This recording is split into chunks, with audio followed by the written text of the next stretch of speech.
Welcome to Popternative, where we dive into topical discussions from the worlds of pop culture, social media, and sports. Here is your host, Peter Remoliotis, aka PD Beats. Hello and welcome to the Popternative podcast. This is the podcast and talk show where we have digital discussions from the worlds of TV, film, pop culture, social media, everything really depending on the guest. We talk about it all. As always, I'm your host, Peter Remoliotis. On social media, you know me as PD Beats.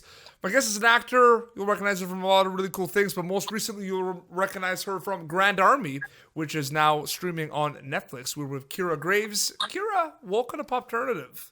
Hello, Peter. Welcome to the show. Thank you for doing this. Thank you for having me. And a shout out to Trish Rainoni for introducing us, because that was pretty cool. She's awesome. She is awesome. It's pretty cool. I just wanted to know too, you've been working on Grand Army for a while. You and the cast and crew have been working on this show for a while, and it's finally kind of dropped. Was it kind of like a calm before the storm? Like a day or two before it kind of got launched? Like, what was that kind of like? I felt like nothing was happening, for such a long time, especially because of the pandemic, and then all of a sudden it dropped, and now I'm all of a sudden busy. It's wild. Yeah, it's a weird time for sure, and I feel like these shows just hit so quick when they're launched. You've been in a lot of other TV shows as well. We'll talk about it, but of course, some shows on Family Channel because we're both Canadian and everything, and how quick these shows kind of catch fire. You know what I mean? Yeah, I think we all kind of had an idea that Grand Army was going to be pretty big just because of the content and everything. But I feel like we just knew it was going to happen. One could make an argument that it is one of the most important shows on TV right now. A lot of it tackles so many amazing issues. I hope so. Important issues. Yeah, I hope people think it's important because we all think it's very important, and I hope it reaches the right people. Absolutely. For you specifically as kind of an actor and a storyteller, when did that all start for you? When did you decide that's something you wanted to do? Well, my mom kind of got me into it when I was 4, and we moved to the Greater Toronto area. Mm-hmm. My mom owned a modeling studio, and we all moved here, and then she got me an acting agent, a modeling agent, and I did a lot of commercials and print ads as a baby, and then it kind of just stemmed from there, and I ended up actually liking it. I know it's pretty crazy, and I mentioned, you're an actor, but I find a lot of people are also in the entertainment industry kind of wearing many hats. They're also writing, they're directing. I understand you have a YouTube channel as well, so you're a content creator in that regard as well. How important is it for yourself, and specifically, in your opinion, in the entertainment industry, to wear many hats, Keara? Well, you just always have to be doing something that you're passionate about, and we're not always so lucky to be working on a film set every day. Mm-hmm. So you definitely have to find time and find other things to do other than acting so that you can stay busy and keep the creative flow going. Mm-hmm. Absolutely. I mentioned on the top, Grand Army is a American Netflix show, but there are quite a few actors from it that are from Canada, like yourself. Anytime that kind of happens, do you kind of see yourself and the other people on the show as kind of representing Canada and kind of kind of showcasing that Canadian thing? Because I feel like it's important, and I would flex it as much as I can. I flex it when I can that Popternative is a Canadian show. You know what I mean? So do you guys flex it? Oh, yeah. I get so excited when I see, when I'm watching a show and I see a Toronto actor that I know, I'm like, yes, you go, you support. It's so great. It is important. I do find your YouTube content really interesting. When did you decide that your YouTube channel was something you wanted to start? Again, my mom, back when I was doing Lost and Found, she was like, you should start a YouTube channel because your voice is so good and you can do covers and all that stuff. And then I started doing covers, and then I came out of the closet as queer, and I started making queer content, and then people just loved it. So I kept going in that genre. And yeah, I love it.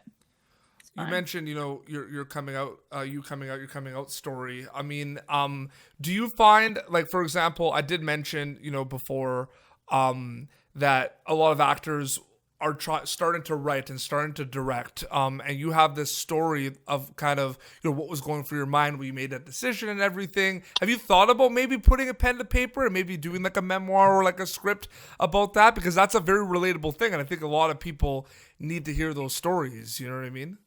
Totally. Yeah, I actually have written not really a memoir, but a series that has never seen the light of day yet, but it is about my experience in high school, especially growing up in like a very Catholic, like conservative community.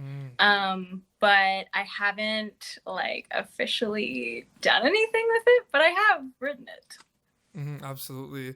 And I saw, I believe you and your partner did an Instagram live recently. Yes, we did. But I think, okay, so are you the type of person, okay, you know how I'm the type of person that, like, there's certain things that make me laugh that might not make other people laugh. You know what I mean? So, for example, you were doing your Instagram live and you and your partner were talking a little bit, but at one point she left the screen a little bit and then it was just you, but she started singing in the background. And then your reaction though just killed me because like you kept kind of stopping, like what's going on right here? I can't focus on two things at once, like especially when she's singing. I'm just like, do you know what I'm talking about though? Yeah, my humor is weird because not a lot of people like find it funny. It's just like honestly stupid humor. And so whenever I crack jokes on like Instagram live or like YouTube videos, like I have no idea how it's gonna land. So like half the time I just sound like an idiot. Your character on Grand Army is very interesting because we see you in the first, scene of the whole show and your character's going through something pretty intense. And then, but then, so it's weird because you kind of have this like it's like a slow burn of like we find out that you are kind of like not the nicest person, like you're a mean girl. We don't see that in that first scene with Odessa's character. We don't see that, you know what I mean? But then we see that at the party when you spill. What was that character like to play? Because it kind of was a slow burn, right? Like I didn't know that you started being mean to her at the party, and I was like, what's going on? Like I didn't think you had this side of you. Yeah, well, I mean, I guess the thing to remember is like Grace is very vulnerable and is very emotional, and like she's just insecure and is trying to find her place in the world. And so I think like she's definitely influenced by just like that whole popularity idea and everything. But I'm hoping that if we have a season 2, we can develop that more. But yeah, she's definitely sassy. She's definitely the jealous type. She's not the nicest person. The television show, the show has a lot of characters that there's a lot of issues that surround these characters where, they have no choice and that's how it is. And a lot of things have to change in that regard in our society.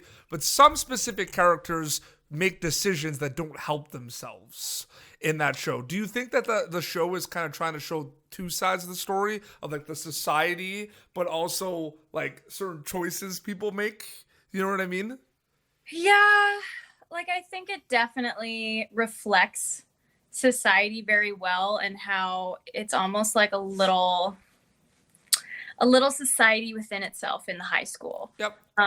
And I think it's like it's very just vulnerable and realistic to what actually happens in high school, and I think that's really important for people to see because I feel like people who've been out of high school for a while like forget how insane it is. And like closed-minded and just like terrible sometimes.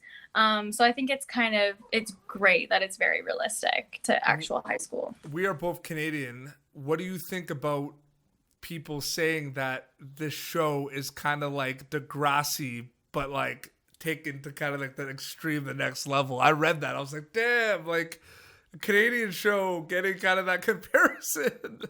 That's cool. I loved Degrassi. I watched like the very first like Degrassi Junior High.